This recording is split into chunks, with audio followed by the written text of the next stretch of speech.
சங்கீதம் அதிகாரம் 71 வசனம் 21. என் மேன்மையை பெருக பண்ணி என்னை மறுபடியும் தேற்றுவீர். 20வது வசனத்தில் பார்க்கும்போது, அநேக இக்கட்டுகளையும் ஆபத்துக்களையும் காணும்படி செய்த என்னை நீர் திரும்பவும் உயிர்ப்பித்து திரும்பவும் என்னை பூமியின் பாதாளத்தில் இருந்து ஏற பண்ணுவீர். இந்த வசனத்துடைய வேல்யூ திரும்பவும் எடுப்பிக்கப்பட்ட ஒவ்வொருவருக்கும் நன்கு தெரிந்த ஒன்று. திரும்பவும் அப்படிங்கிறது எல்லாருடைய வாழ்க்கையிலையும் நடந்துருமா அப்படின்னா கிடையாதுங்க.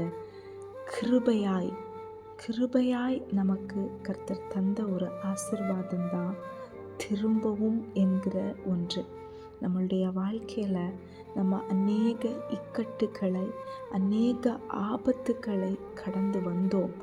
ஆனால் அந்த இக்கட்டுகளோட அந்த ஆபத்துக்களோட நம்மளுடைய வாழ்க்கை முடியவில்லை. திரும்பவும் நம்மை கர்த்தர் உயிர்ப்பித்தார். அவருடைய கரத்தை நீட்டி குழியில கிடந்த நம்மை தூக்கிவிட்டார். செத்தவர்களைப் போல இருந்த நமக்கு ஒரு புது ஜீவனை தந்து உயிரோட வைத்திருக்கிறார். பூமியின் பாதாளத்தில் கிடந்தோம். கர்த்தருடைய கிருபையினால அவருடைய நீட்டப்பட்ட கரத்தினால நம்ம ஏறும்படி செய்தார். முடிவு என்ன தெரியுமா?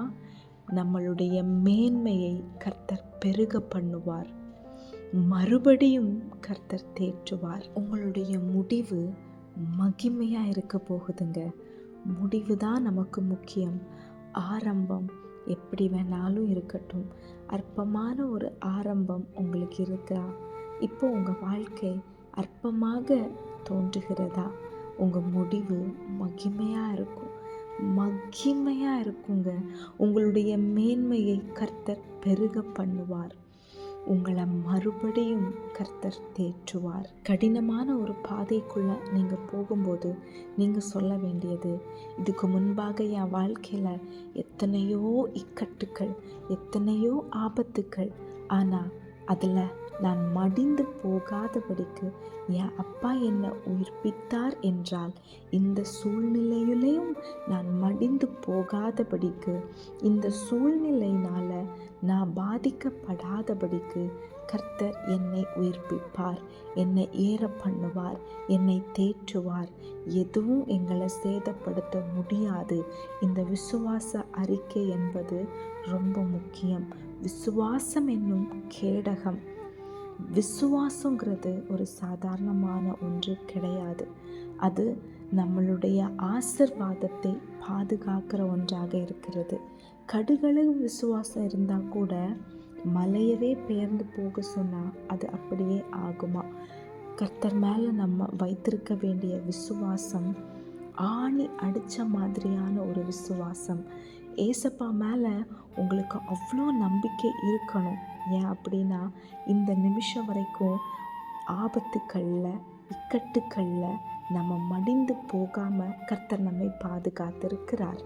இனிமேலும் கர்த்தர் நம்மை பாதுகாப்பார். ஒரு நெருக்கமான ஒரு சூழ்நிலைக்குள்ளே கடந்து போகிறீங்களா? கர்த்தர் ஒரு பெருக்கத்தை கட்டளையிட போகிறார். எந்த விஷயத்தில் நீங்கள் அதிகமாய் ஒடுக்கப்பட்டீர்களோ, நெருக்கப்பட்டீர்களோ, அலக்களிக்கப்பட்டீர்களோ, கர்த்தர் அந்த விஷயத்தில் ஒரு பெருக்கத்தை, ஒரு மேன்மையை, ஒரு ஆசீர்வாதத்தை கட்டளையிட போகிறாங்க. இந்த வார்த்தைக்காக நன்றி சொல்லாமா?